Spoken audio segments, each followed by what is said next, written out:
Hello and welcome back to In Pursuit of. I'm continuing my conversation with SuryaPrabha Sadasivan, VP Public Policy at Chase India, and she is in pursuit of inspiring and moving people to positive action through communication.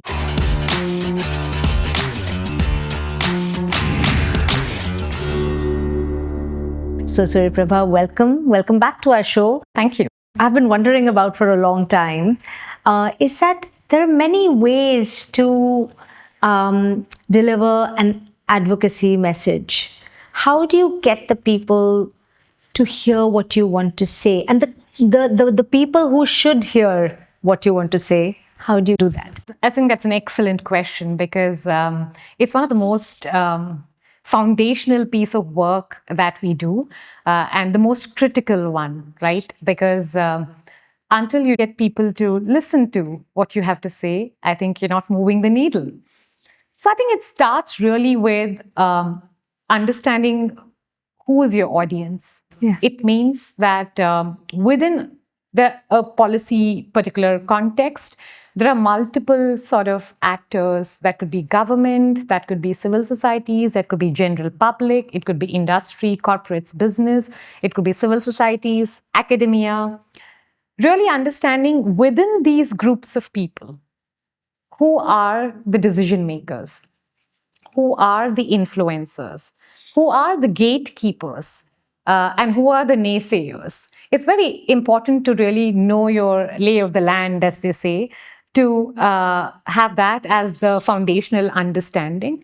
And then really going down to within your decision makers and influencers, who are the most critical people to talk to. What are their motivations? What are their priorities? What are their dispositions on a particular topic or an issue?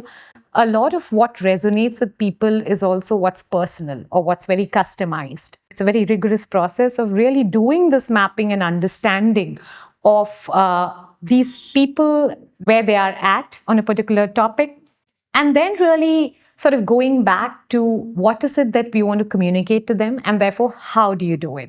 Whether is this person someone who is going to really understand something when you create a video and make it very, very relatable, visual, because the person doesn't have the mind space, or the person, sort of does not have the interest and inclination to read a long report, Sure. right? Or it could be that somebody needs to be very, very data and fact driven. So therefore, how do you package your ask of what you want in terms of a policy change or a policy intervention to package that narrative in a manner that really resonates with that person? For example, we do a lot of work in climate, and climate science is a highly technical topic. In fact, it's not even often relatable to a lot of policy people. There would be technical people within the policy teams of governments, but there'll be a lot of other people who don't understand it. Sure. So how do you sort of package or simplify, de-jargonize the climate science conversation into something that they resonate with? So for example, when you're talking to a political stakeholder, how do you sort of link a climate science message in a national priority context, Yeah. right? Because then that's relatable to that politician. Our youthful audience and their questions are very important to ensure that we are able to take our mission of sharing journeys and experiences to everyone. And for that, I really hope that you all keep sending in questions. Today's questions will be asked by Anita to our guest. My question is, what are the Chase India's future goal, and how can a youth support or take initiative?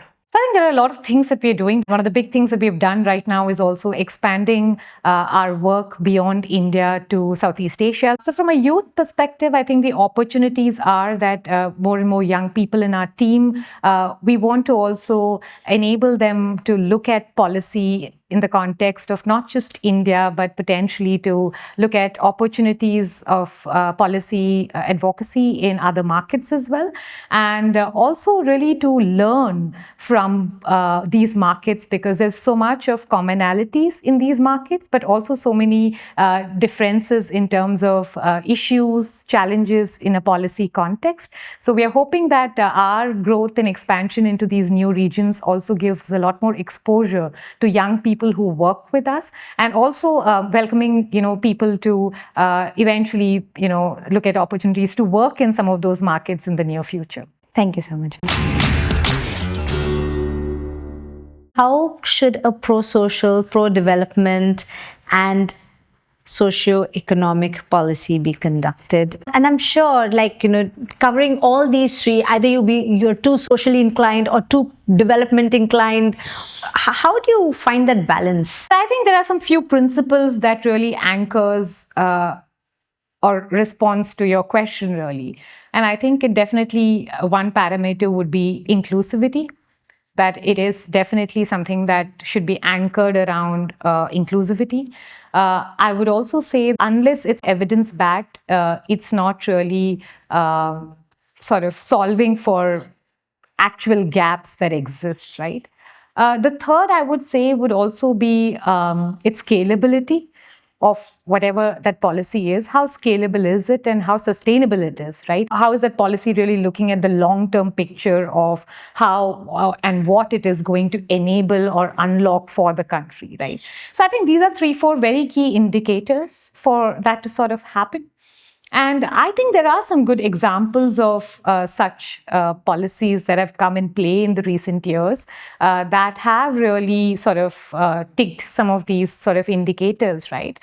If you look at the Dhan Yojana, which came in play in 2014, it is, I think, a great game changer in financial inclusion in the country, because it really, with direct benefit transfer and linking it to Aadhaar, it really made, people accessing benefits and schemes and money in their doorstep.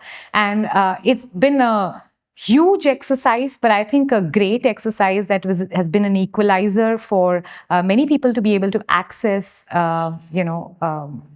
all sorts of benefits of the government, right?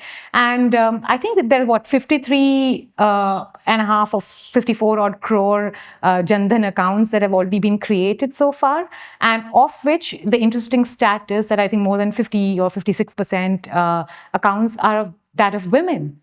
So which also means that, something like this has not only unlocked a larger level financial inclusion in itself, but also really in that empowered women to access a lot of benefits and schemes from the government reaching their bank accounts. That's amazing, actually. Yes, indeed. And I think similarly also the Ayushman Bharat scheme, right, from a universal health coverage perspective, I think it's a phenomenal exercise that's really bringing access to health to a whole lot of population of the country. And it's something that it's not easy to do in a country like India, but something that's been a great effort, I'd say. So Surya, tell me, what role does public opinion play in shaping the public policies or advocacy campaigns that you work on? Eventually, a lot of what we're talking about is, in the end, impacting the public, and therefore their opinion on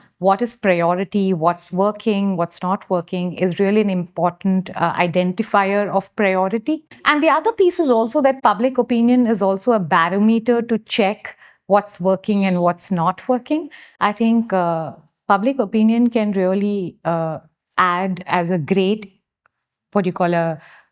enabler or a push or a nudge for things to move quickly. When the whole Uber trust and safety issue happened, there were at that time no policies that were, sort of regulating the entire cab aggregator space, right? But there was a whole sort of uproar in public opinion on how can, we have sort of a system of transport running without anything really regulating that space, right? And a lot of therefore, the pressure to move on some sort of a policy or a framework that has some form of checks and balances for this taxi aggregator space really came from a demand of public opinion. So, in that same vein, is that how you also, like in rural areas, tribal areas, you work with NGOs to understand the mood and the context, etc.? Yes, absolutely. So when we are looking for gathering evidence for what's working, what's not working, those inputs sometimes also comes from grassroots level, both civil society organizations, but also sometimes, like I said, at a local government level, municipal level, when conversations are happening with them, they're also inputting what's practically viable in a context vis-a-vis what's theoretically ideal. Sure. Sometimes we do make assumptions of things that we think will work as a solution, but often negated by people, both from local governments as well as people working on the ground, to say, yeah, it's ideal, but not practical in the context that they operate in. Thank you so much. It's been really good having you on our show, and got to know a lot more about how public policies are made, implemented. It's great. I'm sure our audience also appreciates it a lot. I really enjoyed this conversation and looking forward to having more such conversations. So thank you for watching. Keep watching. Do subscribe to our channel, and we'll see you very soon.